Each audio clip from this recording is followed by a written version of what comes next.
Hi everybody, it's Elisa here. So this is my first video after almost 2 years of not posting on this channel, but I'm finally back. I'm finally ready to start creating more content about eating disorder recovery. And if you follow me on Instagram, then actually I've been already posting on Instagram for about a week. So if you don't follow me there, you can definitely check it out, because I don't know how regular I can be here on YouTube, but I will definitely be way more regular on Instagram. And I have been stay-at-home mom with my baby. If you saw my last video almost 2 years ago, I was pregnant. I talked about my whole fertility journey and everything. So if you haven't seen that video, I will link it down below. But basically I have been home with my baby, and this is what I have been doing in the past 2 years. Some of you have requested me talking about my pregnancy and birth and postpartum, because these can be periods that can be very triggering in eating disorder recovery, and also for people who have been recovered. So I really want to talk about my experience and maybe give you some tips and what really helped me get through it without relapsing. So let's start with the pregnancy. Overall, I think I had a really good and a healthy pregnancy, and I am so grateful for that. So when I found out I was pregnant after 3 years of infertility, I was so excited, but I was also a little bit nervous, because in the first weeks when I took I think I took 3 pregnancy tests to make sure that I am pregnant, because it was like a news I just couldn't believe.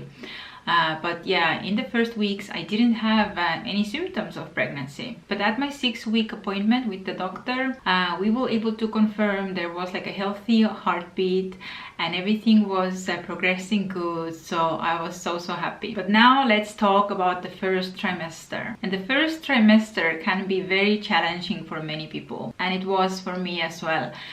Because I think after the 6 weeks onward, slowly the nausea and feeling sick and everything started for me. And I want to give a trigger warning here, because I'm going to talk about some symptoms that in normal circumstances are definitely not normal, and absolutely you should do something about it.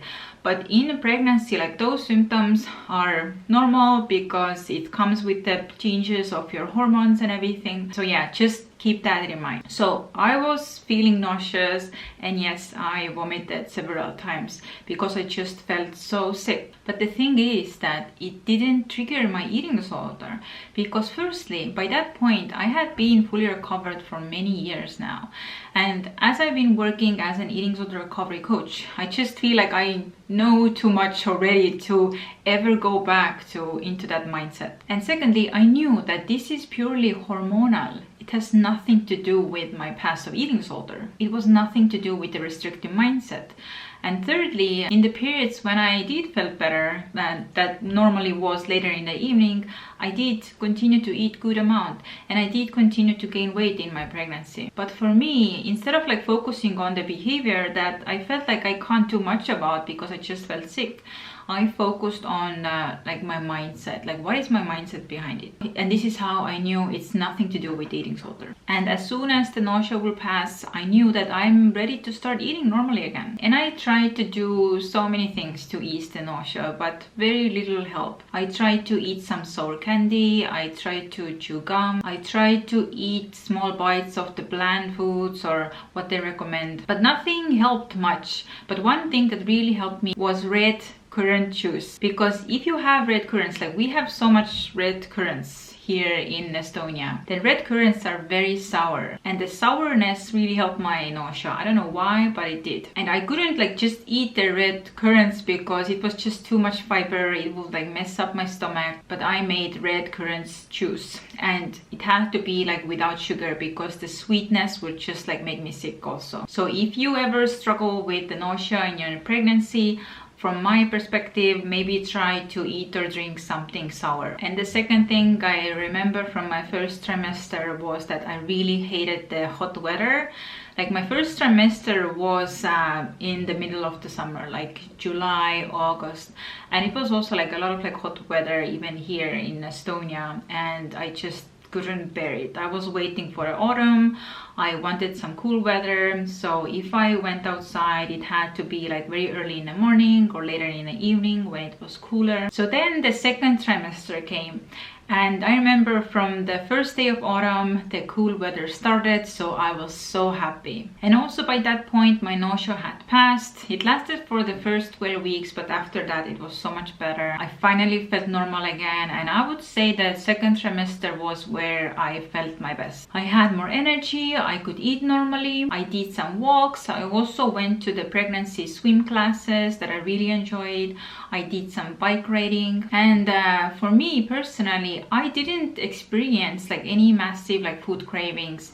The only thing I really remember I was craving a lot were fresh fruits.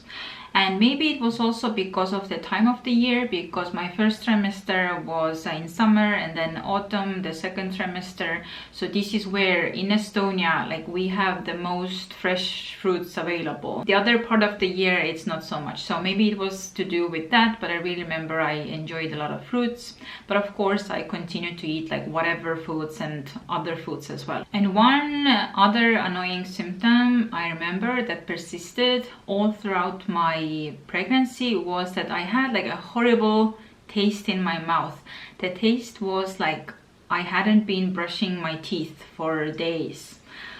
Yeah, it was like pretty gross, and nothing would much relieve it except like chewing gum. And I know gum chewing is another like a disordered behavior normally, but it was just the only thing I could do that would just mask the taste in my mouth. And also I would pee very frequently. I had to go to the toilet multiple times a day, and sometimes even like 4 or 5 times a night. So that was really annoying. But luckily in second trimester my sleep was still good, so that was helpful. And one thing from my second trimester was that I remember I almost fainted like 2 times.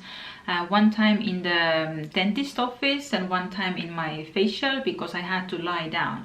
And in pregnancy I have read that when you have to lie down on your back, then it can press on some of the like blood vessels on your back, so you can start to feel dizzy, and if you don't kind of stand up you can faint. So this is what I felt, and it was like a scary experience. But luckily I had read about it before, so I knew what's likely happening, and I couldn't like lie on my back. And this is the period where I started to decorate our baby's room, because before I was like, no, the baby is gonna sleep in our bedroom anyway at first, so there's no point in starting to do, you know, his room. But in pregnancy you can have this like nesting urge kick in, and you really want to start making the baby's room. So we started decorating the baby's room, and I'm so happy we got it ready before he arrived, because he had his own, you know, drawers where I could put his clothes, and the shelves where I could put his toys and stuff and everything. So yeah, it was definitely helpful and something I really enjoyed doing. So now let's talk about the third trimester. So when the third trimester started, things were still good, but definitely it started to be much harder because of my growing belly. I would get out of breath more easily, and also the walking became harder because my stomach, I don't know if it was the Braxton Hicks or something, but my stomach would get hard when I would walk too fast, and the too fast would be in my normal pace. So I had to really like slow down my walking, because otherwise I would get this weird sensation in my belly. It would get very tight and it just wasn't comfortable feeling. So of course I just listened to my body and did whatever felt good. And especially in third trimester, another like very annoying symptom started. I think because in pregnancy, as your belly grows, it really makes your organs and your stomach have like so little room. So I started to get very full like from food very quickly, and it was such a weird thing, because I would look at the portion that I normally was able to eat, and I knew that if I eat all of that I would feel too full. So I wasn't able to eat so much as I did before, simply because I felt too full and so sick. I also definitely more tired, I slept more. And also by January, I gave birth in February, so by January I wanted to finish all my work, all coaching and everything. So I would have like a 3-month before the baby arrives, and I took things like very slowly and it felt good. And again, I was into the nesting, like buying all the clothes, getting ready for the baby, and also preparing for the postpartum period. And all of this preparation definitely took a lot of pressure off when I finally gave birth, because I had everything prepared and ready. In the 3rd trimester, we also had the beautiful pregnancy photo shoot in our home. It wasn't anything like grand. I wanted to be still like natural and in our own environment, but still it's like I'm so glad we had those pictures, because of course at that point I was somewhat tired and I was like, I don't know if I want to do it, but now I'm so glad we have the memory. And also I had a baby shower with my girlfriends in Estonia. It's not something typically people would practice, but I decided to have my own baby shower, and I'm so happy I did, because we had a great time. And again, it's like such a beautiful memory. And the last month of my pregnancy was definitely the hardest, kind of, because I felt the most uncomfortable in my body. My belly was quite big, and I remember I felt like I'm not walking but more like waddling like a penguin. And I also had a lot of like aches and pains in my pelvis. I didn't sleep as well because it was just so uncomfortable. I couldn't find the right positions. Of course I had the pregnancy pillows and everything, but still it was just like so uncomfortable. And I also had to go to pee, I think like 5 times a night at that point. And maybe this was my body's way to prepare me for the upcoming sleepless nights or something. So now let's talk about the weight gain and the body comments in pregnancy. And I know many people who maybe have gone through pregnancy or maybe are fearing pregnancy because of the weight gain. This can definitely be like a sensitive topic. In the 1st trimester especially, I felt more bloating, more water retention, and of course at the end of my pregnancy definitely as well. And overall, from my experience, my weight gain was steady. I didn't experience like a massive, I don't know, quick weight gain or something. And mentally, I also didn't know like what to expect from my pregnancy weight gain. But what I did was that I prepared myself to be ready to gain weight and also to maintain or even gain more weight after I gave birth. So I prepared myself by just like mentally being ready for that and accepting that, and also buying more comfortable clothes for the pregnancy as I'm gaining weight, and also already thinking like what bigger clothes I can wear after I give birth. So I bought the bigger clothes to be ready to embrace my weight gain. And the one annoying thing in pregnancy was that I'm sure it's not only my experience, but experience with so many women. I know people don't mean bad with this, but there were so many comments about my belly, my body, the weight gain. People would straight ask me like, how much weight have you gained, or wow, your stomach looks so big, or your belly is so big already. And it was definitely a little bit weird to get so many comments about my body, because normally I didn't experience that. But suddenly when you're pregnant, people almost feel like it's normal or okay to comment on other people's bodies. And what I did was I tried to see the intention behind it and see that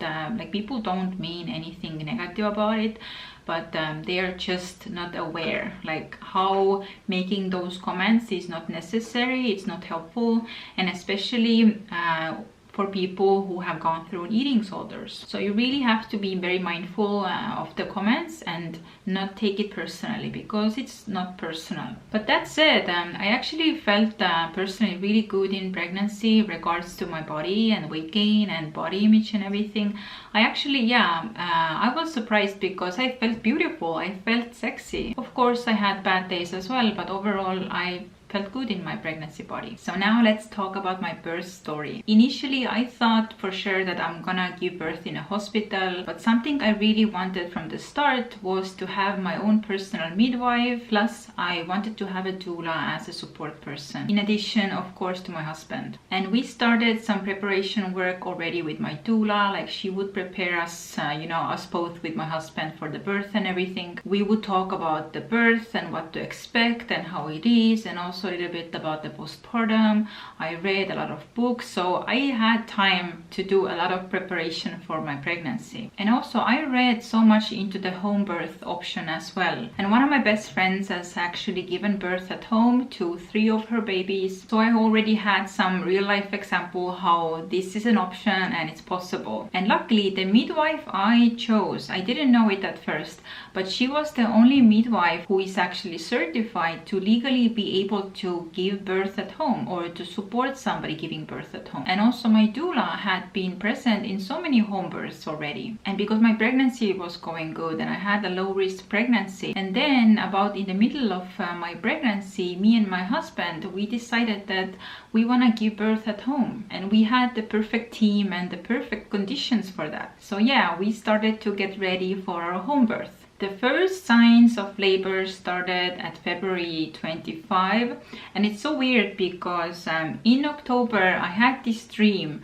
I don't exactly remember anymore what the dream was about, but I wrote it down so I would remember it. In the dream, I was told or I knew that I will give birth somewhere between 25 or 26th of February. I don't know if it's a coincidence or not, but it's just interesting to me because at the 25 of February, the first signs of labor started, and this is where I would have my bloody show. The bloody show is when you see some blood in your underwear after going to the toilet. And this is what happened to me in early morning of 25th of February. And I called my doula and she would assure me that this is normal and the labor is likely like starting or something is happening. And the 25th of February was also my husband's birthday. So that day I was excited. I didn't know if the baby is gonna born on that day or not. But since I still felt good and I had energy and everything, I didn't have like contractions at that point. Me and my husband, we spent that day like walking in a park. We also went to the museum. It was like a beautiful day, like a winter's day. It was like so much snow. It was sunny, like a very good day. And then we got home later in the afternoon, and at 5 p.m. or so I had first period like cramps. It was nothing regular or painful, but it's just something I noticed, and I knew this is how contraction cramps sometimes can feel like. So we went through our evening. We took it very slow. We made some dinner, we watched some Netflix, and by 11 p.m. we went to bed. And it's so weird because as soon as I went to bed, I lay down, it's dark, I started to feel my contractions. It was again the period like cramps, but then I started to notice that they will come after a period of intervals. It wasn't painful or anything, but it was distracting enough and getting me excited enough so I couldn't fall asleep at that point. And by 2 p.m. I had been having those contractions, and my husband also woke up, and this is where he started to track the contractions. And I think by that point the contractions were about like 5 minutes apart. I called my doula, I let her know everything that's going on. It wasn't like a full-on labor yet, but something was definitely happening, and I just couldn't fall asleep. And by the morning I was still contracting a little bit. I decided to take a warm bath. I was in a bath I think like for a few hours. So by 11 a.m. my doula came to our house and she gave me some massage that should prepare the body for the birth. And by that point my contractions had actually slowed down a bit, so she told me to let's go and have a walk. So we had the walk. At first I could still talk as I was walking, talk through my contraction. As we walked, maybe it was only like half an hour, so soon I needed to start taking breaks when I had my contraction, and I needed to stop the walking and just breathe through them. So my contractions were definitely speeding up and becoming more regular. And when we returned back home, my husband had prepared our living room for the birth, you know, the birthing pool and everything. And from that onwards, I think like mentally I went into the labor land because I had my eyes closed the whole time. The contractions started to be more regular, started to be more intense. I really had to start breathing through them and using all the techniques and everything I had learned when we prepared for the birth. And one of the best decisions for me, and maybe I can recommend for you as well, was having a doula. She was there with me like all throughout this process. I didn't have to worry about the thing. Like I just listened to everything she was saying. My husband was listening everything she was saying, and she guided us through everything. I could really relax into the process. So now by 5 p.m. the contractions really intensified, and this is where I think the pushing phase already started. My doula called the midwife, so my midwife came getting ready to deliver the baby, and since I was giving birth the first time, then my pushing phase lasted for 4 hours, which is kind of long, but again, for the first time mom, it's very normal. So after hours of pushing and on my toilet, in the shower, in the birthing pool, on my sofa, my body was so tired. I remember my legs were shaking. So this is why actually the best way for me to push was lying on sofa on my side with my leg up, because this way at least I didn't have to lean on my leg, because my legs were most tired of all. And my midwife told me exactly how to push, where to push, so they made it so kind of simple and clear for me. And after hours of pushing, my son finally came out, and it was such a relief. It was such a moment of joy. And when I finally saw my son, oh, I'm getting emotional. When I finally saw my son, I fell in love. And I will remember it for the rest of my life. Yeah, it was one of the best moments of my life, for sure. And just to think about everything we had to go through to finally have him here. Oh, like he is a true miracle for me, and I love him so much. Oh, I got so emotional. But only in a good way. So I had to take a little break. But yeah, now I want to talk about the postpartum recovery. So in my birth, luckily I only had a first degree tear, so that was good, but it was still painful. It was painful to sit, and also my tailbone was hurting. So all of this is very common and normal. But yeah, I would feel very sore down there for a good few weeks. And overall, I think I had like a good postpartum recovery, besides the normal like aches and pains and the soreness. And one other thing I want to talk about is breastfeeding, because I know it can be a challenge for so many women, and I was also a little bit afraid of that because I so wanted to breastfeed my baby, and I read some books to prepare for that. And also my doula, like she was a breastfeeding consultant, so I had prepared myself the best I could. And this is another reason I really recommend to have your personal midwife or doula who would guide you through the breastfeeding, because having them there was so helpful and so supportive.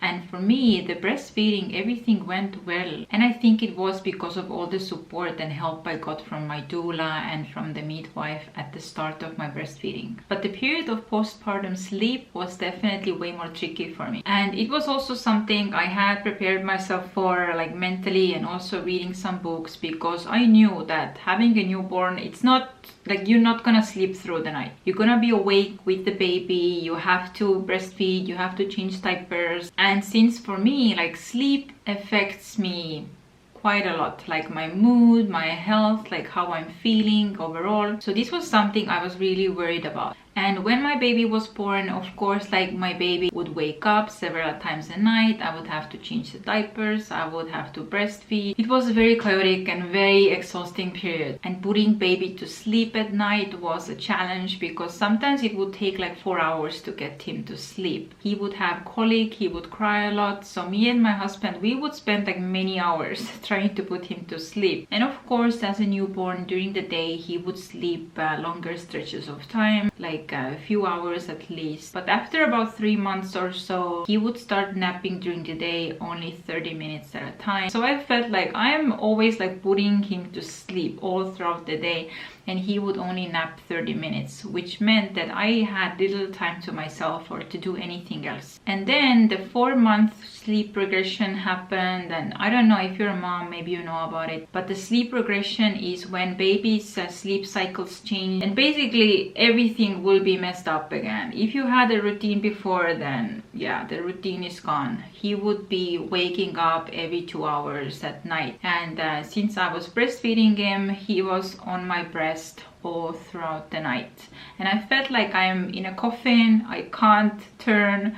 I can't move. I felt so uncomfortable. It affected my sleep. And I had also read online that if you don't change something here, then it's just not gonna change by itself. And I felt so exhausted and tired, so I had to change something. So this is where we hired a baby sleep coach. And looking back, I am so happy we did, because this is where the sleep coach helped my husband, like how my husband can also start putting him to sleep throughout the night. I would only breastfeed him, I don't know, like 4 or 3 times or how much he required, but the rest times, like when he would wake up, my husband was the one who would put him to sleep, because otherwise he would just, the baby would just want my breast. And this is where my husband stepped in with baby sleep, and it was like one of the best things, because looking now back to the whole situation, this is where actually things started to get easier. About like month 10 or something, my baby was able to sleep through the night. And I also want to encourage you, if you have some problems with baby sleep, of course, like some problems are very normal because of the age of the baby and everything,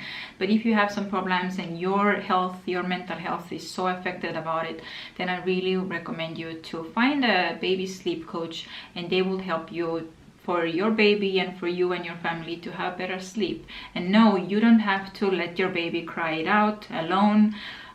We chose like a definitely different route, so just know this is a good option for you. And now let's talk about the postpartum weight changes and the body image. And as I have already gone through an eating disorder and been fully recovered and working as an eating disorder recovery coach, I made sure to prepare myself for the postpartum weight gain and the body image and everything. So this was definitely one of the best things I did, to mentally prepare for it, to be ready to gain weight, to embrace the weight gain. And it's so important to just accept it. As I mentioned already, I had some bigger clothes ready for the postpartum period, and yeah, I was ready to embrace my bigger body. But after birth, what happened for me, of course I lost the baby weight, like the just baby in my stomach, and I guess like the excess fluids and everything. And in the first like a month or so, I still had like a bigger belly just from being pregnant. Like this is totally normal. But for me, I think because the 3rd trimester I talked about, I had this annoying symptom that I wasn't able to eat so much, because the baby was pressing on my stomach, on my like organs. I couldn't eat so much before I would felt sick, so I think I was kind of forced to eat less. And maybe this is why, like after pregnancy, I felt actually some of my clothes before I got pregnant were a little bit looser. But I want to stress that losing weight wasn't my intention at all. And also I knew that this was just the pregnancy, the situation. It's not like my new set point or something. And after a while I will definitely gain the weight back, and I have. But I also want to talk about it because I know losing weight can be such a trigger for an eating disorder, because people start to think that, oh, like maybe this is now my new lower set point or something. But you really have to think about the situation, because when your body was in this abnormal, like a pregnancy situation with so different like hormonal environment, then it's not likely like your new body. And as soon as you return to your previous, eating habits and how you lived before, then the weight will come back, and it should, and it's so normal. But for me, yeah, like I just had to be very aware, like the thoughts that, oh, like my body has changed, like what does it mean? And as a coach, I already knew the theory that, yeah, if my set point was something else before the pregnancy, then after pregnancy, it's very likely I will return to that. And also, since I'm still breastfeeding, I'm also aware that I might gain more weight when I stop breastfeeding. So my advice for you is to be very rational about it, and rather to expect to gain weight and just mentally prepare yourself for the potential weight changes and the body changes, and be ready to embrace it, and rather focus on the baby and focus on the new positive life you are creating. And I want to talk a little bit about the emotional and mental health of the postpartum period as well. And emotionally for me, the period has been with so many like ups and downs. It's so weird after becoming a mom, like how you can feel this really intense love and joy, but how you can also feel these intense negative emotions. For example, for me, it has been like irritability. I think of myself as a pretty, calm person, but since having a baby, and also I want to say that it's nothing to do with my son particularly, but still, like, the new life and the new routines and the new ways you have to do things, it's just something I wasn't used to and I'm still not used to. And I personally really struggle sometimes with getting upset, getting irritable, and mostly it's at the times when I feel that I'm being rushed, like rushed to have the dinner ready, rushed to get the baby ready to go out, rushed when the baby's screaming and I try to do something. Like, all of this rushing is really making me feel irritated, and I try my best to not let it out on my son because it's nothing to do with him. But then again, I just hold it in, and then later when my husband gets home, like, he will just get my irritation. And I know so many moms are struggling with the same things. And me and my husband, we have talked about it so much. And I even went to a psychologist to talk about the irritation and why I feel this way and how I can manage it. But basically what we discovered is that we are already doing everything we can. And sometimes these things just happen and it's normal and you just do your best. So now let's talk about my postpartum exercise experience. And currently my husband is putting our baby to sleep, so I don't know if you can hear them on the background or something. But anyway, I really wanna finish this video. I decided early on that I wouldn't rush into exercise. You definitely shouldn't either. I think typically they would recommend to wait at least 6 months postpartum to do any formal exercise, just to make sure your body can recover properly. But you don't, of course, even have to go into exercise if you don't feel like it. And before 6 months postpartum, I did some light walking, just taking care of my baby.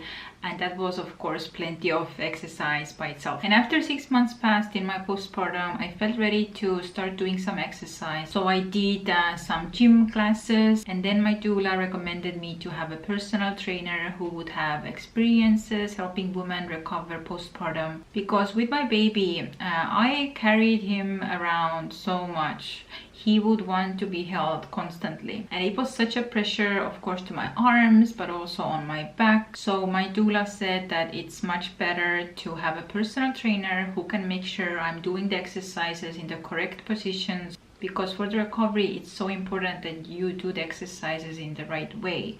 Otherwise you can seriously injure and hurt yourself further. So I work with a personal trainer who specializes in postpartum recovery, and I think I did it about like 3 months or so, but I saw her only once after every few weeks. And overall I went to the gym maybe once or twice a week, so nothing crazy. And I did some walking with the stroller and just like taking care of my baby, and that was all I felt I wanted. And in the past 3 months, it has been summer here in Estonia, and we were away at our country house, and I haven't actually done any formal exercises, and this is what has felt good for me as well. And with the mindset I have right now, I want the exercising to feel good, feel I want to do it, and I want exercising to fit into my life. I don't want to start fitting my life around exercising. So this is it for today's video. This is my journey from pregnancy to birth and postpartum, and how it all has been for me. I hope this video was somewhat helpful or inspiring, or you got something out of it. If you have any further questions, you can leave them in the comments, or you want to share about your experiences, then I would be very happy to hear about it. And if you want to know more about eating disorder recovery and how to get started step by step, I have created a free guide for you. You can download, and I will link it in the description. So this is my first video after almost 2 years, and I really hope you are happy to see me again, and I'm so happy to connect back with you. And if you yet don't follow me on Instagram, then make sure to come on Instagram, because I'm gonna post there much more regularly. But yeah, thank you so much for watching, and I'm gonna see you next time. Bye.